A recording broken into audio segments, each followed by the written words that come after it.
Good morning, good afternoon, or good evening, depending on when are you watching us. And thank you for being part of the Material Business Podcast.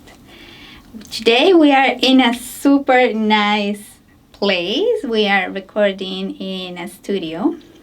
So this is the first podcast that we are recording live ever. So, and I have a very special guest, Laura. Not only she is I look up to her in many aspects in my life, but she's an inspiration for many of you. So I'm very sure you will find this interview very interesting. We'll touch in aspects like leadership, women in STEM, obviously, and then everything in between. So thank you for being here. If you haven't subscribed, please do so. Share this episode with anyone that you think will like it or benefit from it. And once again, thank you for being part of the Material Business family. And I think I didn't say my name, so you guys already know my name, but I'm Monica Hernandez, your host. And let's start. Laura, thank you so much for being here. Thank you for having me. I'm very excited to be here. So tell us, who's Laura? Who's Laura? I recently had someone tell me that Laura is an activator and a connector. Someone that encourages and enlightens and brings people to do something and activate.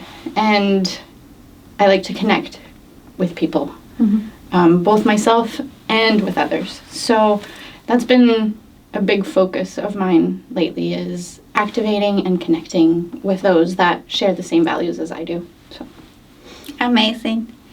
Those kinds of descriptions, I love it.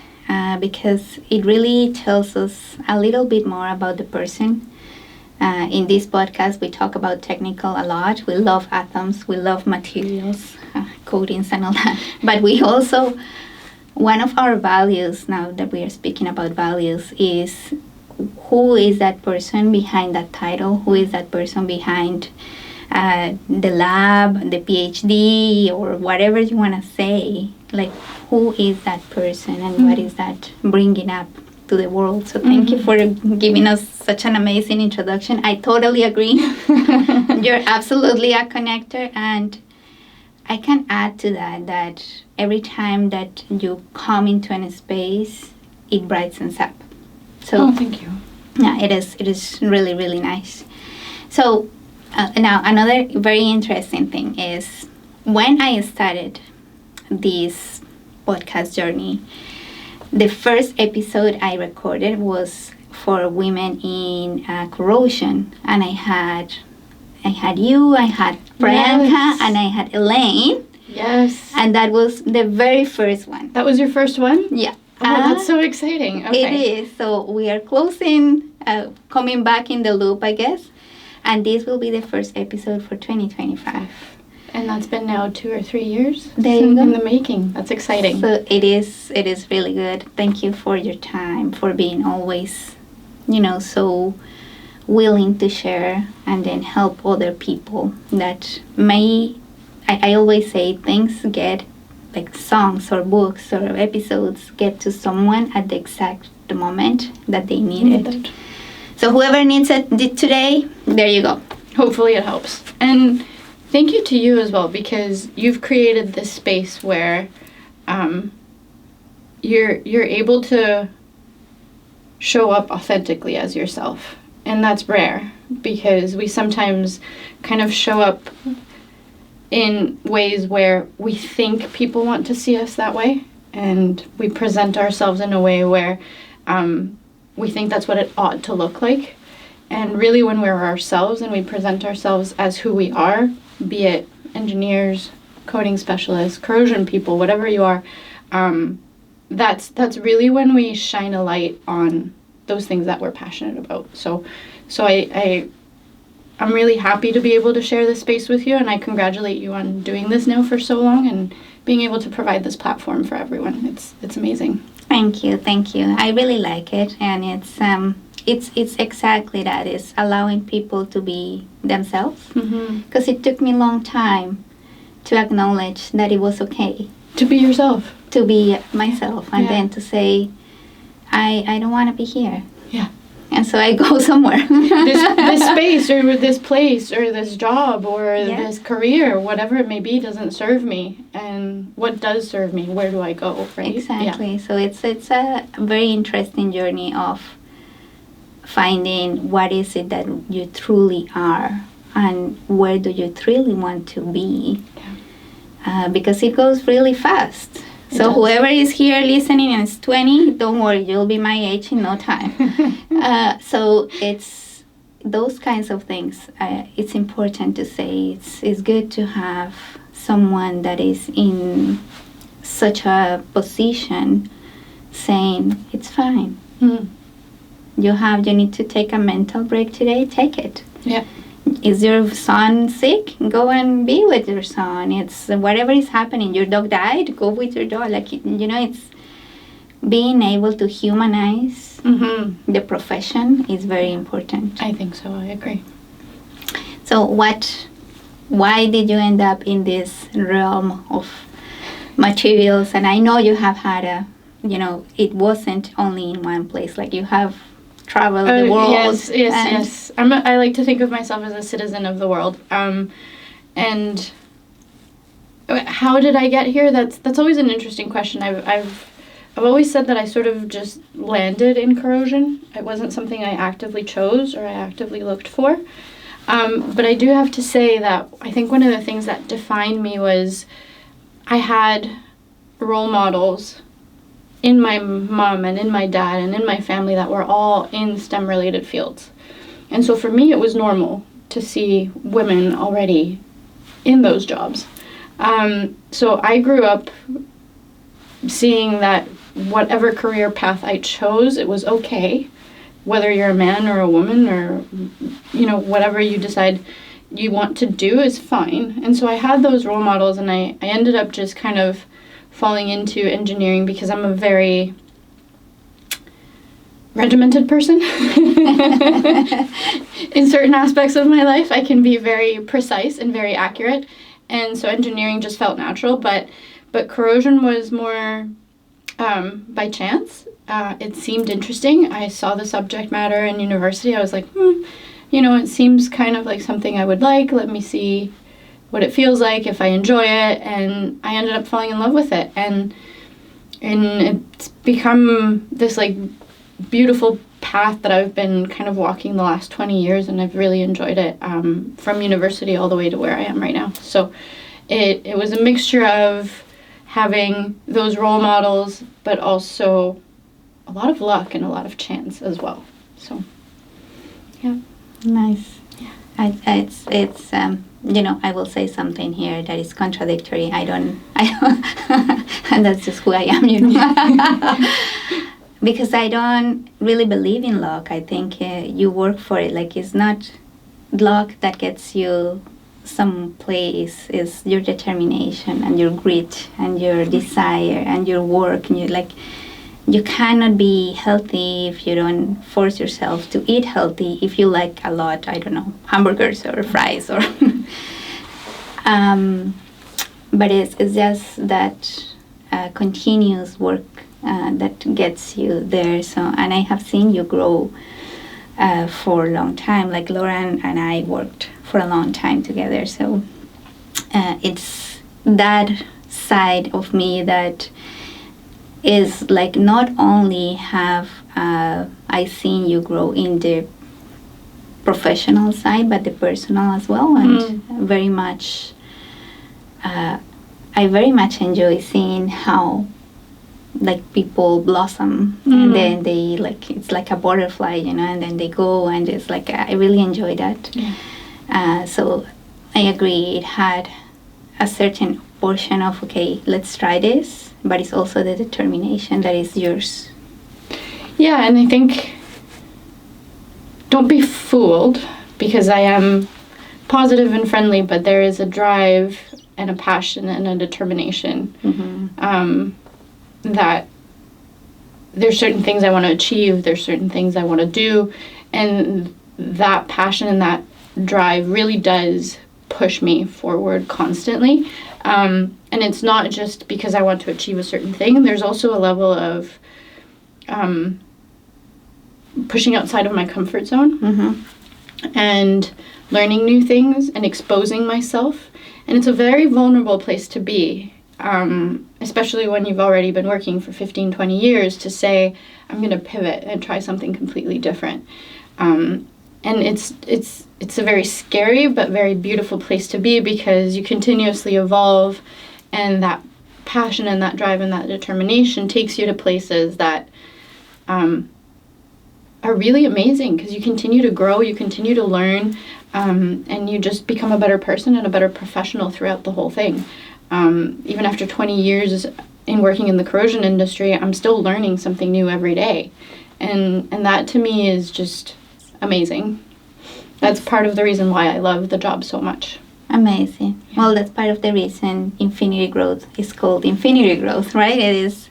I remember when I was searching for names for the company, and then I said, I'm going to call it that. And then people were like, you're crazy. How are you going to call an engineering company Infinity Growth? Like, it's like, what? Like, it has to be something consultants, something engineering. This is too woo-woo, too woo-woo. Like, yeah, what? I'm like, yeah, I don't care. It's mine, so I'm just going to name it that. And see what it happens, right? And it's, I now understand the reason. And then I now really embedded everything within my personal values through the company, and then what we show up for. Mm-hmm. And that is one of the things. Is like, I truly believe we are on earth purely as learning and passing on learning, and that's really amazing. I think that's part of the reason of being here. Yeah, of course. So maybe tell us, you mentioned going out of the comfort zone. Mm-hmm. So that is a topic that a lot of people have difficulty with. Mm-hmm. Like because, they have a stable job and they want to be there, and a paycheck is coming and they are very unhappy, but they still want the check, so they stay there. And it's that component of fear and comfort that doesn't allow them to really explore something. From your perspective, what are some of those things that you've like in your perspective that you say, okay, this is new, I want to try it, and what are some of those things that motivates you to get out of that comfort zone? Well, I'm the type of person that likes to experience life in its fullest. And that goes from food all the way to work. And I like to experience new things, new jobs, at least once, to understand whether or not it aligns with me. Do I like it? Do I enjoy it? Yes, it's a scary place to be, but I have that natural inquisitiveness, and I want to understand everything that I can, because I find that we have a limited time here on Earth, and I want to know as much as possible and learn as much as possible.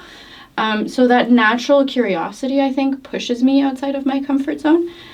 I wouldn't be an engineer if I wouldn't say that there's always a bit of a risk assessment going on when you do these things, right? Like, you always have to look at it, okay, what's the likelihood and the consequence of me doing this? And you have to kind of think about both. And sometimes the consequences can be very scary. And that is, of course, something that pushes you into, like, that comfort zone where you say, no, I can't really deal with that consequence. But most of the time, that consequence tends to be overhyped and maybe, I don't want to say over dramatic, but you tend to grandize things that aren't necessarily that bad. Mm-hmm. And then, of course, you have to think of the likelihood and, am I going to fail? What am I going to succeed? And I always try to think, okay, what's the worst that could happen? Mm-hmm. But what if it does work? Mm-hmm. And how beautiful could that be? And it sounds nice right now when you're in the thick of it and in the process. It feels very different, but when you get to that other side, you realize that it was absolutely worth it. And so I kind of always think about that, but then also when we lead from a place of fear, we make poor decisions. Mm-hmm. And when we lead from a place of joy and curiosity and being inquisitive, the good decisions naturally come. Mm-hmm. So that's sort of been my perspective when I try to embark on something new. You're the second person that comes to the podcast from Venezuela that tells the audience, what if it works? The other was Joanna. Yeah, there's something in the water in Venezuela. Right? Like, it gotta be. So it is that. It is evaluating.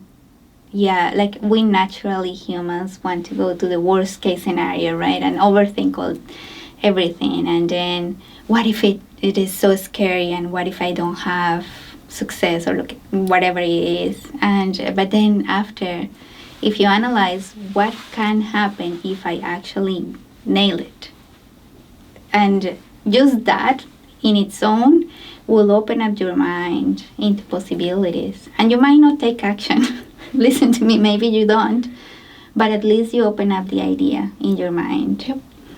So that is definitely something that is very valuable. And be prepared for it not to work out right away. Be prepared to have that grit and that determination and try multiple times and potentially fail. Mm-hmm. And again, expose yourself and be vulnerable. But once you get there, you'll see why those things happened Mm-hmm. to begin with, and how that pathway led you to where you are at that moment. So, of course, after 20 years, like, we wouldn't be here without scars. And battle scars and bruises. Bruises and just like, definitely, but that lets us into the people or the person that we are today. Yeah. And I think I've said this in other moments. And it's funny because I was talking to my son the other day, and we were talking about whatever, and then he said, well, what is it, your life right now? And I'm like, this is the best year of my life. And he said to me, you said that last year. And I'm like, yeah, I know, but this year is again because I had some other things. And then, so it is right. It is like, if you're pursuing that, it may not happen over the night, but you will get all that, like, payback on the effort. And then sometimes failures are just recalibration. Yeah, maybe it's just, recalibration for something better, or you shouldn't be looking at that because it's not yet there. It's maybe perhaps here, and then eventually you'll come here. But yeah, understanding that is also very important, especially now that we want everything to work out very fast. Yes, of course, yeah. So that's a process into it. So it's good that you bring that up, because the patience within the process is important, to not lose sight of where you want to be. So what was your career path to be where you are right now? My story is quite varied. Born and raised in Venezuela, and I left the country and went to university in Germany. And so I started university there, started working there as well, and that was a very, very interesting experience because it was a different language, it was a different culture, again, very male-dominated field. I was the only woman in my degree, so that was an interesting experience, but I never felt odd, and I never felt like I was separate from or treated differently. So that was a beautiful experience for me in that sense. It was relatively easy, and I loved my career. I loved studying in Germany. Once I finished my degree, I moved to Canada, and I started working in the engineering and procurement and kind of construction realm and world. And at that point, I think I was just a sponge. I was a little sponge. I just wanted to learn as much as I could, get involved in as many projects as I possibly could. At that point in time, I was working on a lot of water treatment plants and processing units and oil and gas and industrial, and it was just trying to learn and absorb as much as I possibly could. And then the 2008 downturn hit, and I had been asked if I wanted to stay with the company, I would probably have to leave Canada and move down to the headquarters in the US, which I didn't want to do because at the time I was working towards my Canadian citizenship. And so I wanted to stay in Canada. And during that downturn, I lost my job. And I found a part-time job with someone that has become one of my greatest mentors and greatest friends in life. He offered me a world of possibilities at a moment where I didn't think I would get any. Mm-hmm. And I then worked in this small consulting firm for about, I'm going to say 8 to 9 years, approximately. And it's still to date one of the best work experiences I have in my life. He gave me challenging work. He believed in me. He pushed me. And I still consider him a friend to this day.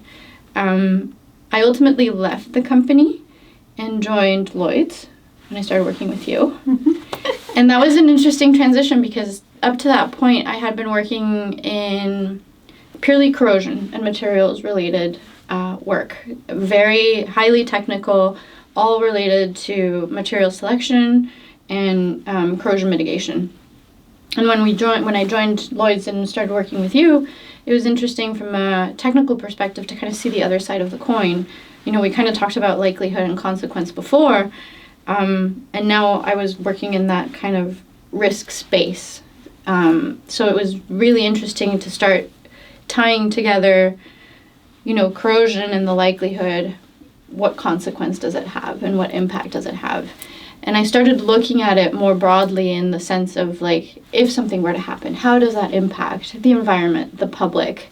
You know, does it have a health and safety issue? And so that broadened my horizons to start looking at things differently. And you know, we were talking about values before. You start thinking, okay, what things are important to me? Like, what things are important that don't happen or could happen? And so, yeah, I spent a few years working with Monica, and that was a fantastic experience as well. I loved it. I then went to an owner-operator, and that was not such a fantastic experience. But I will say it formed me into the person I am today, because learning is not always good and perfect and great and sunshine and rainbows, but everyone has something to teach you, mm-hmm. even those people that aren't maybe as good. And it was... Maybe they'll teach you how not to be. How not to be, exactly. How not to lead, how not to present exactly. yourself. How not to present yourself, and what things I didn't align with, right? Mm-hmm. We talked about that before. And so I'm still very grateful for that experience, and I learned a lot. But I think I became much more conscious of who I am and what values I have as a person and what I wanted to do from that day forward. And so I joined a consulting engineering firm. I've been there a couple of years now as lead materials engineer, and they've been very supportive of me. I've learned so much. I've dabbled in all sorts of different industries, and so I work now in all sorts of different projects all over the world, which is really, really interesting. And it's a multinational company, so it really broadened my horizons from that perspective too. So yeah, that's 20 years in a nutshell, I guess. I tried to be as quick as possible. It was fantastic because you brought us into what life is about, right? Like ups and downs, yeah. And this was really good. This wasn't so much, but then I learned. And one of the things that I really loved about what you said is, like, I still am grateful for that experience. Mm-hmm. I'm still, because that helped me become this or understand that. So yeah, that's some of the ways of life, showing how and where to go. Well, life isn't a straight line, right? It is not linear. It's like not. corrosion, right? It's not. It's No, not no, linear, no. guys. Corrosion is not linear. I've been saying to you. Life isn't either. So it's like, and then, but the more gracefully that you look at things, even when they're bad, if you have that ability, then you'll find something that you can learn from that experience. So amazing. Well, I say that now. When you're in the thick of it, it doesn't feel that way, and that's okay. Like it can be very frustrating at times, and it can be very hard. But remind yourself that you're going through that process and just becoming a better person, a better professional, whatever that may be, through it, right? Yeah, transformation hurts sometimes. Yeah. But that's, I guess, when, I sometimes I think about silly things. So sometimes I think when you are, like, if you were like the caterpillar and then you're building all that thing that they built and then they have to break it, that must be hurtful. Because it requires the cocoon, the blood, you're in this blood for them to expand their wings and all that, and it requires strong, I don't know, whatever they use to break that thing.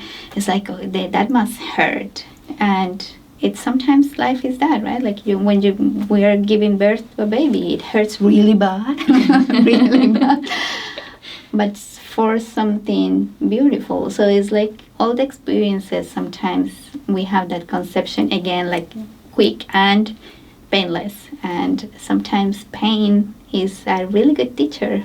It is a very good teacher, yes. Yes. Awesome. So we spoke about the career. You're now in a position of leadership. So as a leader, how do you define yourself? Like what is like one of the qualities? I ask this question when I'm doing interviews to preparation for the, I don't know, Immigration Society or something. And one of the things that I ask is, if I were to call one of your colleagues, like in this case, if I were to call someone that works with you, what do you think will be one of one of those descriptors of the leader you are?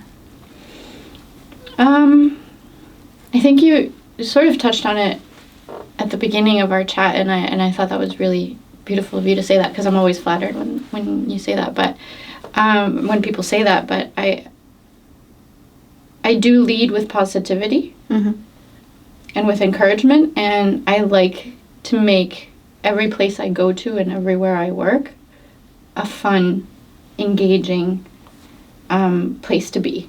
And so I think that's one of the main positive aspects that I bring.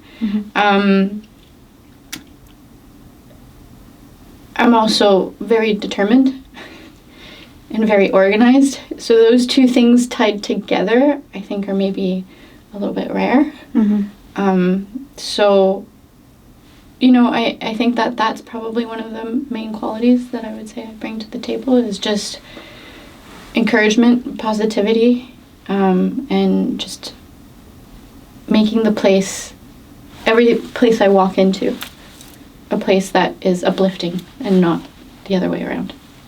That's very interesting. So you take on the task of making the room feel what is that you want to feel, which is very rare, because people is like, oh, this is who I am, and deal with it. And so, but looking at it from the other aspect is like, if I want to be in a place that is fun and then I want to be there, I'm gonna make it that. Yeah. So that's very, very, very, they're lucky to have you. Oh, thank you. And we are all like as a friend, it's very amazing to have someone like that in your life. So perfect. So we've spoken about your transition and all that. What are some of those moments, like if you can recall one moment that you say, okay, this was, I think, one of my brightest. I was, Ooh. At the top here. It's like I felt really good. What will that be? Oh, interesting. I think I would Can I say I feel like that right now? For sure. Oh, yeah. There you go. I mean, yes, I do. I feel like, I was telling you before we started the podcast, I didn't have the best day today. And I had a few situations and a few things crop up at work and outside of work that were really demotivating. And I came to realize, I don't, my value doesn't lie in that. Mm-hmm. Who I am as a person is what matters. And so when you're able to pull yourself out of that situation and realize just who you are at your core, that's when I feel like that's a bright moment. But if I had to say something more specific, I'm very deeply passionate about a non-technical or a technical nonprofit organization that I volunteer for, and I've been dedicating a lot of time and energy to it. And it's a place where I've always felt like I've contributed. Mm-hmm. You have. And over the last couple of years, I've been really highly and heavily involved, and watching some of the younger folks that are coming up kind of behind me, or the ranks, and their dedication and their passion, and watching them flourish. That's been a highlight for me. Mm-hmm. And being able to have conversations with them and see where they're going to go and where they're going to progress to, that's been very encouraging to watch, because it's a different type of leadership when you're in a volunteer role. Mm-hmm. And it's a very different approach, and so there's more collaboration and there's more influencing as opposed to telling. Mm-hmm. And just watching some of these younger folks flourish has been a great thing to look at and see. So that's been something that really feels like a bright, shining moment. It's nice. And looking also at, I feel, how much things are evolving, although we are still very behind in some of the, equality or diversity, but seeing that some of those gaps that start to close a little bit is like, the other day I was in a training for women in trades, and I saw within the younger girls a lot of inner knowledge that took me years to have.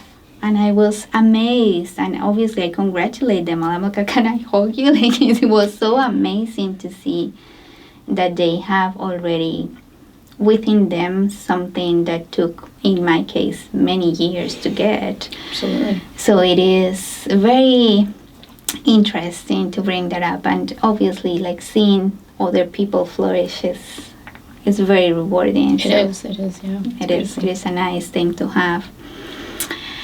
Super.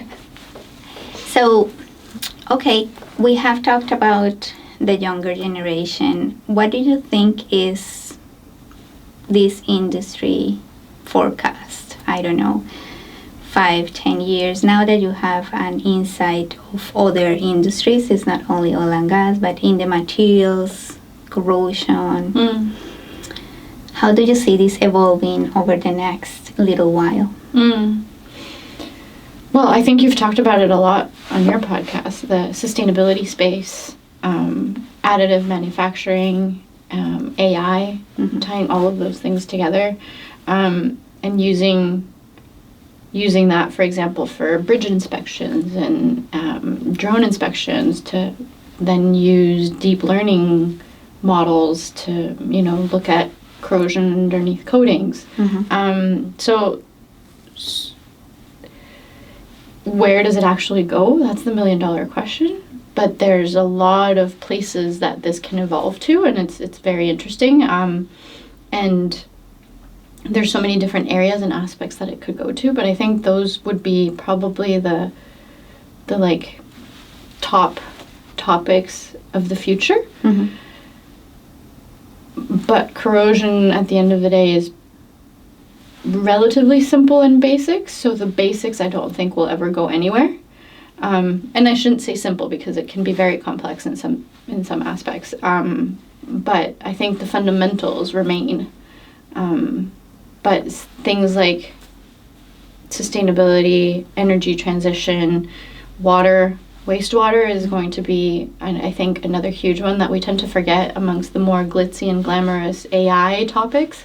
But, one thing everyone does every day is drink water and go to the bathroom. Mm-hmm. And that's never going to change. And so maintaining the infrastructure and those basic needs as well is critical.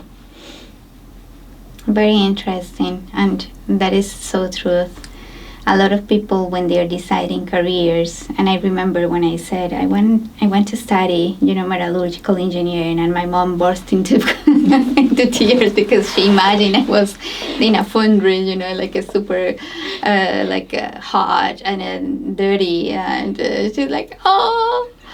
And this is a world that perhaps is not, in the technical side, super glamorous. And it has many aspects, but it has a lot of opportunities. Mm-hmm. So if you're listening to this and you have to decide a career, there's tons of ways. Like, don't imagine that this is just looking at rusty pieces every day.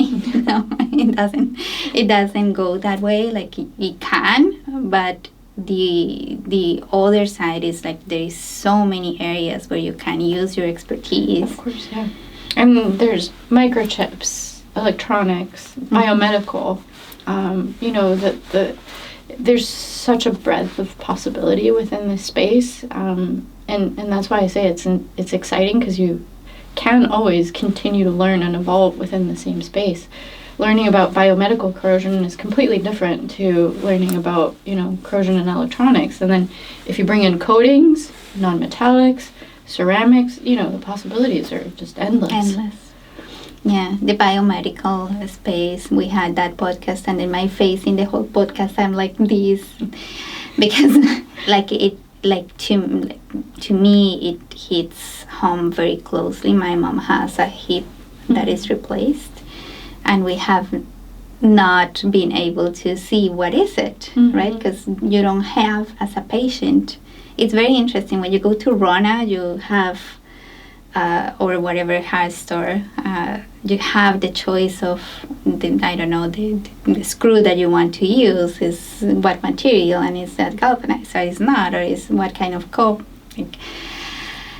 But as a patient, you don't have that. Like, they don't even show the part that they're going to put inside of you, at least here. I don't know, I know the places. And then after is like, and then you learn all those things, and I'm like, oh my God, what did they put in there? Exactly. And how are we doing this follow-up after? Is like, she's not even getting blood tests for minerals. And it's something that is like, I can't believe it. So if you're a doctor, please listen to that podcast, and please send your patients that have prostheses for those materials, because like in our world, it goes through the pipe and eventually hits a pump or a filter, and then the debris can be seen there, but within a human body, it remains there.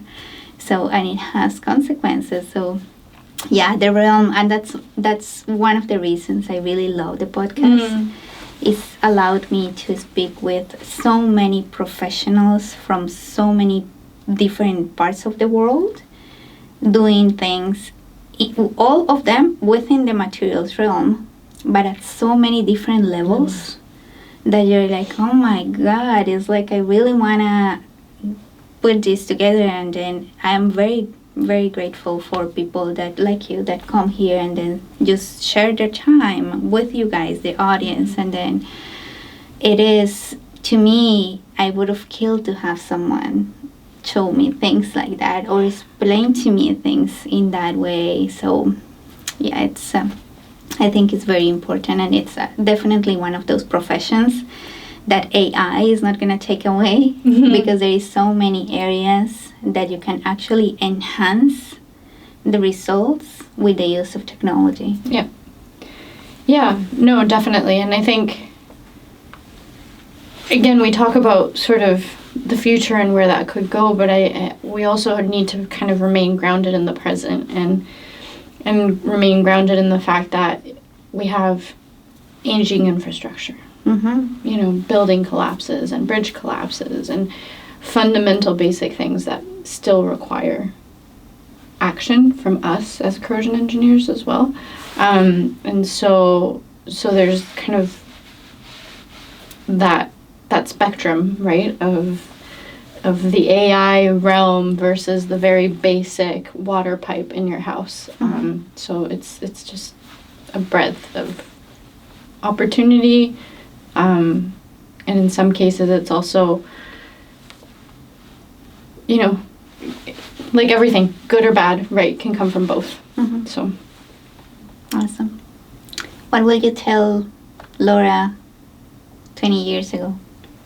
Let's pretend this is something like a time machine, and then I click that button there, and then all of a sudden we are traveling, and I'm interviewing younger Laura.